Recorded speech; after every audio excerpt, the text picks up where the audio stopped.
Thank you, Ros, for that introduction to why we need a council in Bingley. Now, Ros did mention in her presentation something of what councils can and cannot do, but we are fortunate in having Chris Pilkington here, who is the Deputy Chief Officer of the Yorkshire Local Councils Association, and he is going to explain in more detail exactly what local councils can and cannot do. So, ladies and gentlemen, Chris Pilkington.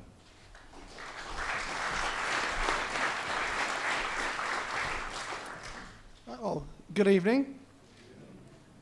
As Ross alluded to earlier, local councils, as parish and town councils, have been around since the 1890s. Prior to that, civil administration in England and Wales was effectively run by the Church of England, and it was the 1894 Local Government Act which changed that. Now, since 1894, various acts of Parliament have allowed parish and town councils to do certain things, and there is now an extensive list of discretionary powers which a parish or town council can exercise. And I'm just going to run through some examples of these. In no particular order, there is a power to be a burial authority. There is a power to provide bus shelters. There is a power to provide car parks. There is a power to provide and maintain public clocks. There's a power to maintain bands and orchestras. I don't know if that's an issue in Bingley. Perhaps more importantly, there's a power to spend money on measures towards combating crime, to detection and prevention of crime. Many parish and town councils have used that power to buy in additional policing in certain parts of the country. There's a power to make dog control orders. I don't know if that's something which may interest people. There is a very important power to acquire land and property. So to give an example, a practical example, in a number of communities, the village shop or post office has been threatened with closure. The parish council has been able to step in and acquire that property and then let the village shop or post office to a volunteer group or other body who can run that business. There's a power to provide street lighting. Very recently in North Yorkshire County Council have said to parish and town councils that they're going to switch off a lot of street lighting for at least part of the day. So there is a power for parish and town councils to step in and provide street lighting in areas where it's been switched off. There's a power to provide litter bins. There's a power to run a lottery. There's a power to establish markets. There's a power to provide public toilets. And I understand that has and is an issue in Bingley. There's a power to provide traffic signs. There is a general power to promote tourism. There's a power to contribute towards the cost of traffic calming schemes, not to provide them directly, but the power gives the ability of parish and town councils to say fund chicane, rumble strips, flashing lights, and give that money to the highways authority who can then provide the traffic calming measure. There's a power to maintain war memorials. There's a general power under what's called Section 137 of the Local Government Act 1972 to spend a certain amount of money per elector per year on projects to the benefit of all or some of the inhabitants of an area or all or some of that area. So currently that figure per elector is £7.20.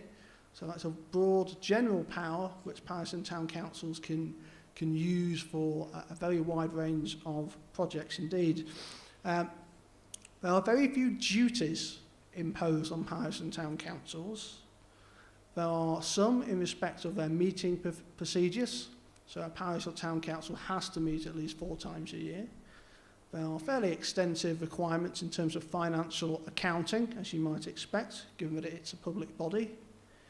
But other than that, the actual duties on parish and town councils are fairly limited. There's a power to consider the impact of what the parish council does on biodiversity, on crime and disorder, and there is a power to have to consider the provision of allotments if a certain number of people request the provision of allotments.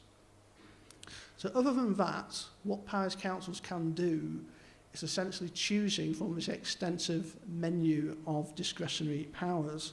And that's a big contrast to principal authorities like Bradford, where legislation places quite a long list of duties on principal authorities in respect of highways, planning, education, social care provision, and so on. What can't parish and town councils do?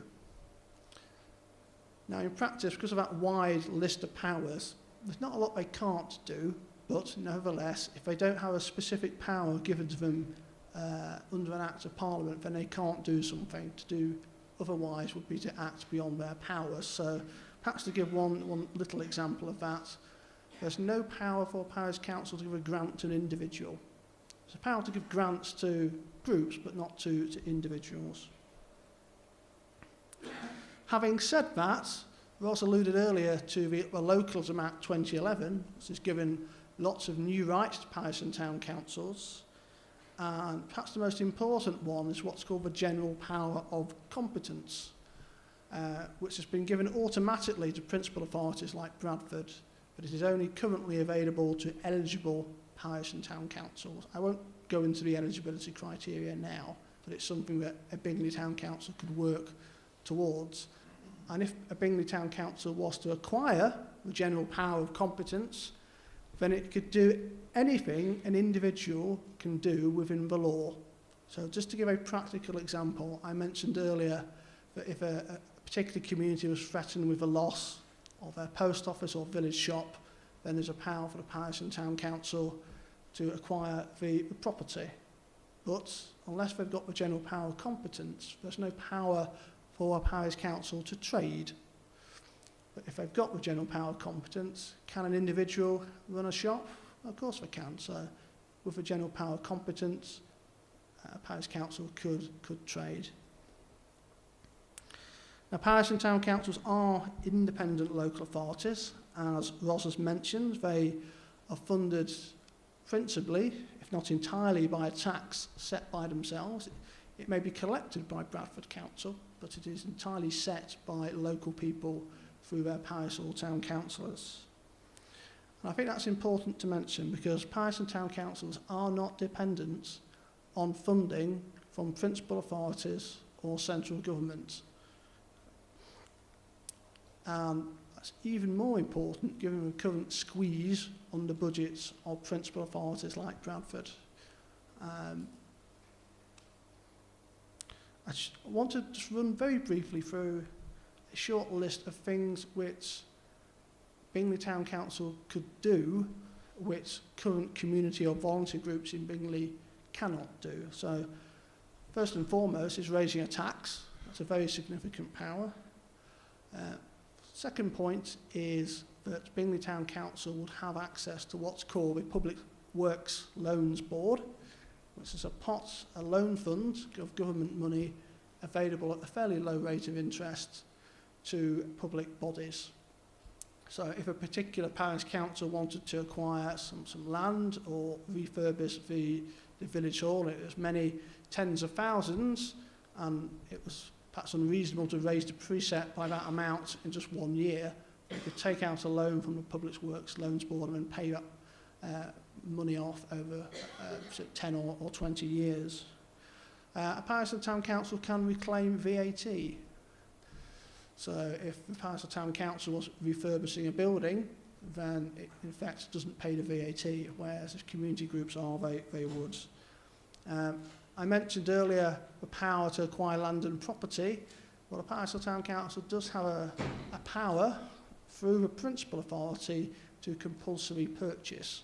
So if there are buildings in Bingley which you think should be taken over by the local community, all those lands, then there's perhaps a mechanism to do that.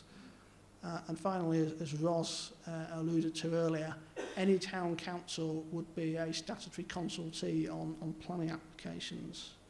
So I'll just conclude by saying that principal authorities like Bradford will do less and less given their funding situation, and that parish councils provide a mechanism for local communities to have a stronger voice and a vehicle to take on assets and provide local services. So, thank you, and I'm happy to take questions later.